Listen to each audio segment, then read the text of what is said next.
Mga bata, dumako sa hakbang ika-14.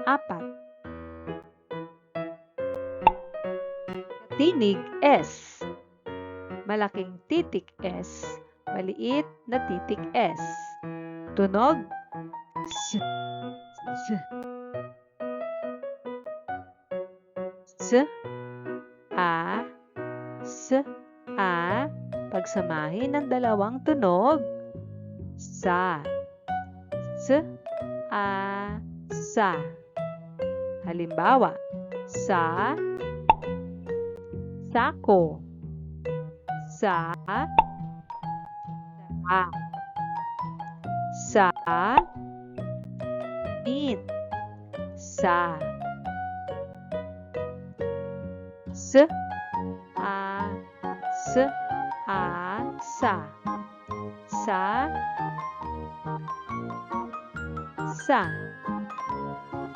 sakay. Sa sala. Sa sapa. Sa. Basahin pa natin ang iba pang mga halimbawa. Sa sarala. Sa sabi. Sa salamangero. Sa. Tandaan bata ang tunog na sa.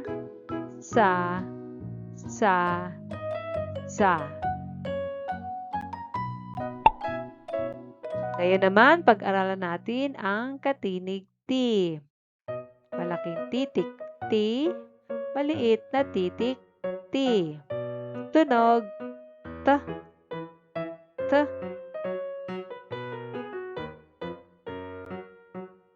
T. A. T. A.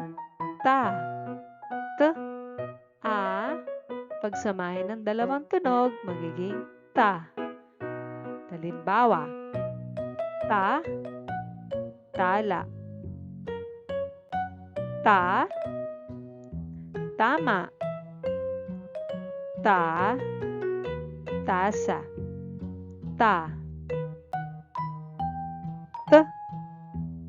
T. A. Pagsamahin. T. A. Ta. Ta. Tali. Ta. Takuri. Ta. Tabo. Ta. Kapang halimbawa, ta. Talong. Ta. Tansan. Ta. Talangka. Tandaan mga tunog na ta. Ta. Ta. Ta. Tandaan titik na ating napag-aralan ngayon. Tunog ta, ta, ta, ta, at sa. Tandaan mga ang dalawang tunog na ta at sa.